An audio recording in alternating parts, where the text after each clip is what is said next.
I sat in the courtroom, calm and composed, as my soon-to-be ex-wife, Vanessa, clung desperately to the last remnants of her arrogance. Across from me sat Ryan Brooks, the man she had cheated on me with, the man she had thought was an upgrade. I almost felt sorry for him. Almost. Judge Patterson adjusted his glasses and looked at Vanessa's attorney. "Mr. Carter, does your client wish to proceed with her demands for spousal support?" Vanessa flipped her hair back, putting on that well-rehearsed look of a woman scorned. "Yes, Your Honor. Given that I sacrificed years of my life to support my husband, I believe I am entitled to a fair settlement." I smirked. Oh, she was good, but not good enough. "Mr. Hayes?" The judge turned to me. "Do you have any response?" I stood up, my lawyer, Ms. Reynolds, handing me a file. "Your Honor, I would like to submit some additional evidence before proceeding." Judge Patterson gestured for me to continue. I walked toward the bench and placed the documents in front of him. The moment he started reading, I saw the shift. His neutral expression turned into a frown, then into something resembling disbelief. "Would you care to explain these transactions, Mrs. Hayes?" the judge asked, his voice suddenly sharp. Vanessa's confident posture faltered. What transactions?" I leaned back in my chair, enjoying every second of it. "The ones where you siphoned money from our joint business account into an offshore account under your maiden name. And of course, the generous consultation fees you paid to Mr. Brooks here." All color drained from Vanessa's face. Next to her, Ryan Brooks stiffened. "Is this true, Mr. Brooks?" the judge asked, turning to him. Brooks' mouth opened and closed like a fish gasping for air. I don't handle personal finances," I smirked. "That's the beauty of it. You didn't have to. The paper trail speaks for itself. You accepted money from my wife without questioning it, assuming it was part of a divorce strategy. But now, it looks like you were complicit in financial fraud. And for a man like you, a lawyer, that's career suicide." I saw the exact moment. Realization dawned on him. He turned to Vanessa, his expression no longer one of love, but of pure betrayal. "Vanessa," he hissed under his breath, "what the hell is this?" Vanessa shook her head frantically. "Wait, no, this isn't what it looks like. I had to move money around. You know I needed to." Judge Patterson let out a long sigh. "I'll be calling for an official forensic audit of both parties' financial records. If Mr. Brooks was involved knowingly, he will also be held liable." Brooks shot up from his chair. "This is ridiculous. I refuse to—" "You will sit down, Mr. Brooks," the judge snapped, his voice like a whip. "Or I will hold you in contempt." Brooks froze. His entire career was suddenly on the line. And Vanessa, for the first time, she finally understood what I had done to her. Her money was gone. Her assets were frozen. And now, the man she thought was her ticket to a better life was about to abandon her. I settled back in my seat, my heart steady, my hands relaxed. It was over. She had lost. The moment the court ordered a full forensic audit, Vanessa's carefully curated life began to unravel. She had spent years building an illusion, a facade of sophistication, of control, of being untouchable. But the truth was a patient predator, lurking in the shadows, waiting for the perfect moment to strike. And today, it did. The hearing adjourned for recess, and I sat back in my chair, watching the chaos unfold. Vanessa was clinging to Brooks's arm, her nails digging into his expensive suit, as if she could physically hold on to the last remnants of her life. "Baby, listen to me," she pleaded, her voice trembling with desperation. "You know I wouldn't do this to you. It's just business stuff. We can fix this." Brooks ripped his arm away, his expression one of sheer disgust. "You idiot," he hissed. "Do you have any idea what you've done?" Vanessa blinked rapidly, her perfectly lined eyes brimming with tears. "You said we'd be together," she whispered. I said a lot of things," Brooks interrupted, running a shaky hand through his hair. He looked sick, as if the weight of his own downfall had just hit him full force. I didn't sign up to be part of a federal fraud investigation. Her breath hitched. It was in that moment she finally understood. This wasn't just a rough patch. This wasn't something she could manipulate her way out of. This was the end. I stood up, adjusting my cufflinks as I walked past them. I didn't need to gloat. I had already won. But still, I leaned in just enough to whisper, "Looks like you overplayed your hand, sweetheart." Vanessa turned on me, her face twisted with rage. "You think you won?" she spat, voice shaking. "You think this makes you a man?" I smiled, a slow, measured, victorious smile. "No," I said simply, slipping on my jacket.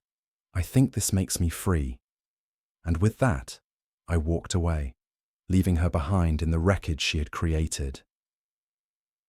A week later, the fallout hit her like a tidal wave. The court's forensic team uncovered everything: embezzlement, hidden accounts, fraudulent transactions. She wasn't just losing her shot at alimony, she was facing potential criminal charges. Brooks, he wasted no time jumping ship. His law firm publicly distanced itself from him, releasing a statement about their zero-tolerance policy on unethical behavior. Rather than wait to be fired, he resigned in disgrace. And Vanessa? She was left with nothing. No boyfriend, no money, and a reputation in shambles.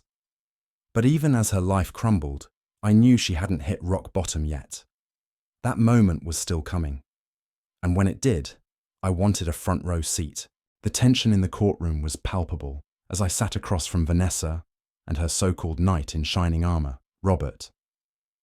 He still had that smug look, as if he believed this was just another routine legal proceeding. Vanessa, on the other hand, looked nervous. She had always thrived on control, but now she was losing her grip. Judge Reynolds cleared his throat and shuffled some papers. "Mr. Carter, you've requested a forensic audit of your joint finances. Can you elaborate on your concerns?" I nodded, keeping my expression calm. "Yes, Your Honor. During our marriage, my wife handled most of our financial transactions. However, I recently discovered significant discrepancies in our accounts: funds missing, unexplained withdrawals, and suspicious transfers. I believe these funds were diverted for personal use outside the scope of our marital agreement." Vanessa shifted uncomfortably. Robert looked at her, but said nothing. "I see." The judge turned to Vanessa's lawyer. "Mr. Thompson, does your client have a response?" Thompson, a seasoned lawyer with a reputation for aggressive defense, stood up. "Your Honor, my client maintains that all transactions were legitimate. There was no intention of fraud." I smirked internally. That was a weak defense. The judge exhaled slowly, then gestured to my lawyer. "Proceed." My attorney, a meticulous and sharp-witted professional, stood and handed the judge a thick file. "Your Honor, we have compiled evidence showing that Mrs. Carter transferred large sums of money from their joint business account into a private account under her name. Furthermore, we found payments made to Mr. Robert Ellis labeled as legal consultation fees, even though he is not a licensed attorney in this state." Robert's face went pale. Vanessa's eyes darted to him in panic. The judge raised a brow. "Mr. Ellis, is this true?" Robert opened and closed his mouth like a fish gasping for air. I don't handle personal finances." I smirked. That was the beauty of this trap. He couldn't deny the paper trail. He had accepted money from Vanessa, likely assuming it was part of a divorce strategy. But now it looked like he was complicit in financial fraud. And for a man like him, a lawyer trying to build a career, that was professional suicide. I saw the exact moment he realized it. He turned to Vanessa, his expression shifting from confidence to sheer betrayal. "Vanessa," he hissed under his breath. "What the hell is this?" She shook her head rapidly. Wait! No, this isn't what it looks like. I had to move money around. You know I needed." Judge Reynolds sighed. "I will be calling for an official forensic audit of both parties' financial records. If Mr. Ellis was knowingly involved, he will also be held liable. Robert shot out of his chair. This is ridiculous. I refuse to— You'll sit down, Mr. Ellis, the judge snapped, or I will hold you in contempt. Robert froze. His entire career was suddenly on the line. And Vanessa, she finally understood what I had done to her. Her money was gone. Her assets were frozen. And now the man she thought was her upgrade was about to abandon her. I leaned back in my seat, exhaling slowly. It was over. She had lost. As the courtroom descended into murmurs, Richard sat back in his chair, his expression unreadable. Across from him, Lauren's face had lost all colour, her hands trembling as she realised the full weight of what had just happened. Next to her, Thomas Brooks, the man she had thrown everything away for, looked like he was about to be sick. Judge Reynolds cleared his throat, silencing the whispers. Given the new financial evidence presented, I am ordering an immediate forensic audit of both parties' financial records. If Mr. Brooks was involved in any misconduct, he will be held accountable. Brooks shot out of his chair, his face contorted, with rage. This is absurd. I refuse to— You'll sit down, Mr. Brooks, the judge snapped, his voice sharp as a whip, or I will hold you in contempt. Brooks froze. He wasn't just a man caught in a legal battle anymore. He was a lawyer whose career now hung by a thread. One misstep, and he would lose everything. He slowly lowered himself back into his chair, swallowing hard. Lauren's panic was palpable. Wait, no, this isn't what it looks like, she pleaded. I had to move money around. You know how complicated finances are. It's not fraud. But her desperation only made her look guiltier. Richard watched as realization dawned in her eyes. Her money was gone. Her assets were frozen. And now, the man she had risked everything for was about to abandon her. 15 minutes later, the judge called for a recess. As people began filing out of the courtroom, Richard remained seated, watching the inevitable unraveling of what little control Lauren had left. Baby, listen to me. Lauren clung to Brooks' arm, her voice trembling. You know I wouldn't do this to you. It's just business stuff. We can fix this. Brooks ripped his arm away as if her touch burned him. You idiot, he hissed, his voice barely above a whisper. Do you have any idea what you've done? Lauren's eyes filled with tears. But you said we'd be together. Brooks let out a bitter laugh. I said a lot of things. He ran a hand through his hair, his panic evident.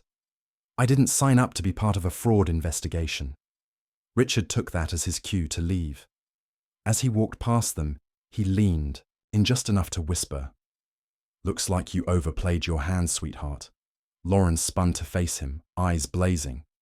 You think you won? She spat. You think this makes you a man? Richard smiled, slow and triumphant. No, he said, slipping on his jacket. I think this makes me free. And then he walked away, leaving Lauren standing there, alone, broken, and with nothing left to hold on to. A week later, Richard received a text from an unknown number. He opened it. Lauren. Richard, I made a mistake. Lauren, please, I just want to talk. Lauren, we can fix this. Richard let out a laugh, not bitter, not angry, a free laugh. Then, without hesitation, he deleted the message.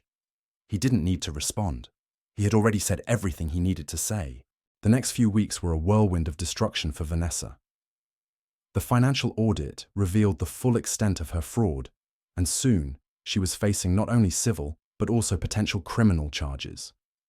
News of the scandal spread quickly, and her once flawless social reputation began to crumble. The whispers in the elite circles turned into outright gossip. Friends she once flaunted vanished overnight, distancing themselves from the ticking time bomb she had become. At work, it was even worse. The firm she worked for conducted an internal review and discovered irregularities in several accounts she managed. It didn't take long for them to terminate her employment. Publicly, they released a statement condemning unethical financial practices. And while they didn't name her directly, anyone following the scandal knew exactly who they were referring to. As for Daniel Brooks, he had completely disappeared from Vanessa's life. Not only had he distanced himself, but he also provided a statement claiming he had no knowledge of any fraudulent activities. To save himself, he threw her under the bus without hesitation. She was now utterly alone. One evening, as I was enjoying a quiet drink at my favorite bar, an old friend, Mark, slid into the seat across from me. "You've seen the news?" he asked, a smirk playing on his lips. I nodded, swirling my glass. "Hard to miss it." He let out a low whistle. "Man, she went from the queen of high society to public enemy number 1 in record time. You really did a number on her." I shrugged. "She did it to herself. I just let the truth do its job." Mark chuckled, shaking his head. "You're a cold man, Alex. But I gotta say, it's satisfying watching karma do its thing." I merely smiled, taking a slow sip of my drink. With Jessica's life crumbling around her, I knew she was running out of options. She had lost her career, her financial security, and the man she had thrown everything away for. But there was one final humiliation waiting for her, a moment that would truly seal her fate. The court proceedings were coming to an end, and with every new financial document uncovered, her crimes became clearer. The judge had officially frozen her accounts, and I had been awarded the majority of our shared assets due to her blatant fraud. But the real cherry on top was yet to come.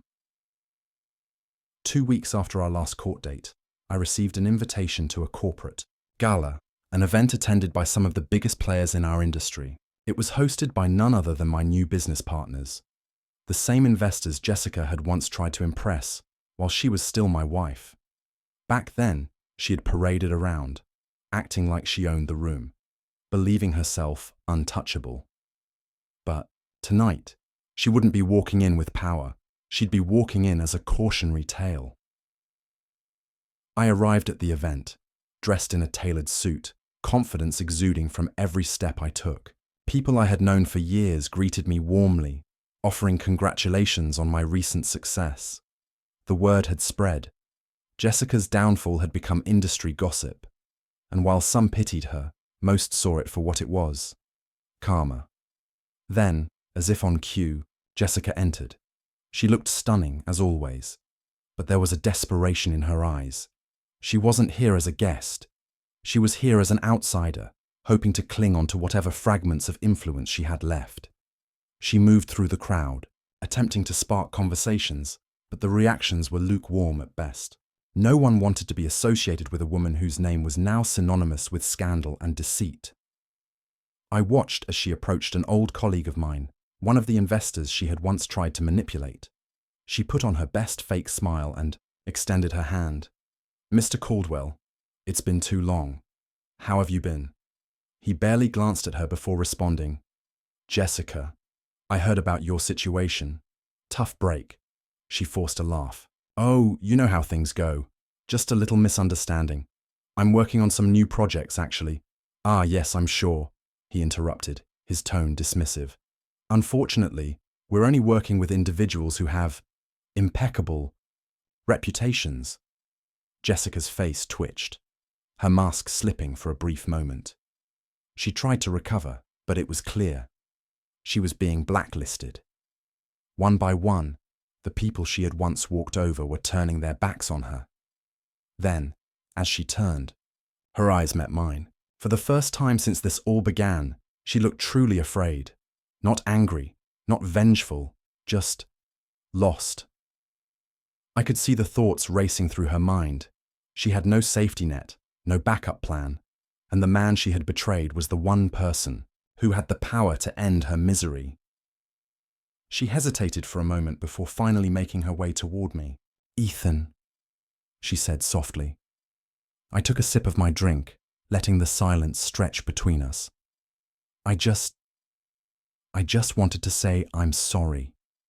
For everything," she continued, her voice shaking. "I know I hurt you. I know I made mistakes, but Jessica," I interrupted, my tone calm but firm. "You don't get to rewrite history. You didn't just make mistakes. You made choices. Choices that led you here. Her lower lip trembled. Please. I don't have anyone else. I don't know what to do. I studied her for a moment before setting my drink down. Then, I reached into my wallet and pulled out a $1 bill, just as I had done the last time she begged for help. She stared at it, eyes wide with disbelief. Not this again. Ethan, please, consider it my final gift to you, I said, holding it out. It's more than you ever deserved. She didn't take it. Instead, her hands clenched into fists, her body trembling with humiliation and rage. I smiled slightly, then placed the bill on the table beside me before walking away, leaving her standing there, alone, broken, and with nowhere left to turn. As I exited the gala, a sense of closure settled over me. This chapter of my life was finally over. Jessica had gambled everything and lost, and me, I was finally free. The weeks following Veronica's public downfall were a spectacle to behold. With her financial fraud under investigation, her name tainted in the business world, and her so-called perfect future with Logan in ruins, she had nowhere left to turn. But just when I thought she had finally accepted her fate, she proved me wrong. One evening, as I was finishing up at my office, I received an email. The subject line simply read, "One last chance." Against my better judgment, I opened it. It was from Veronica, a desperate plea wrapped in thinly veiled manipulation. Ethan, I know I messed up. I made terrible choices, and I hurt you more than I can ever explain. But please, I need to talk to you. Not as your ex-wife, not as the woman who betrayed you, but as someone who once loved you. I don't know where else to go. Can we just meet one last time? Please. Veronica. I stared at the screen, unimpressed. I had already given her a final chance at the courthouse when she tried to guilt-trip me at my doorstep. This was just another attempt to manipulate me into throwing her a lifeline. I replied with a single word. No. And then, I blocked her email. Third, knock at the door, but Veronica wasn't ready to let go. 2 nights later, I heard a knock at my door. A hesitant, almost apologetic rhythm. I knew exactly who it was before I even opened it. When I finally swung the door open, there she stood. Her eyes bloodshot, her expensive designer coat replaced by something far more modest. The desperation in her gaze was unmistakable. "Ethan, please," she murmured. "Just 5 minutes." I leaned against the doorframe, arms crossed. "Why are you here, Veronica?" She exhaled shakily. "I have nothing left." I raised an eyebrow. "Whose fault is that?" She bit her lip, her eyes welling up. "I was selfish. I was greedy. I didn't appreciate what we had. I let Logan fill my head with stupid fantasies, and now..." She wiped her eyes. "Now I see what I lost." I sighed. This was pathetic. The once proud woman who had strutted into the courtroom with her expensive lawyer and smug confidence was now standing before me, begging for another chance. I gave her a cold, hard stare. "And what do you expect from me?" She swallowed hard. I just need a place to stay. Just for a few nights, until I figure things out." I chuckled dryly. "Let me get this straight. You lied to me, cheated on me, tried to rob me blind, and left me for another man. And now that your fantasy blew up in your face, you want me to bail you out?" She nodded slowly, shame flickering in her expression. "I don't deserve it, I know, but Ethan, please. I have nowhere else to go."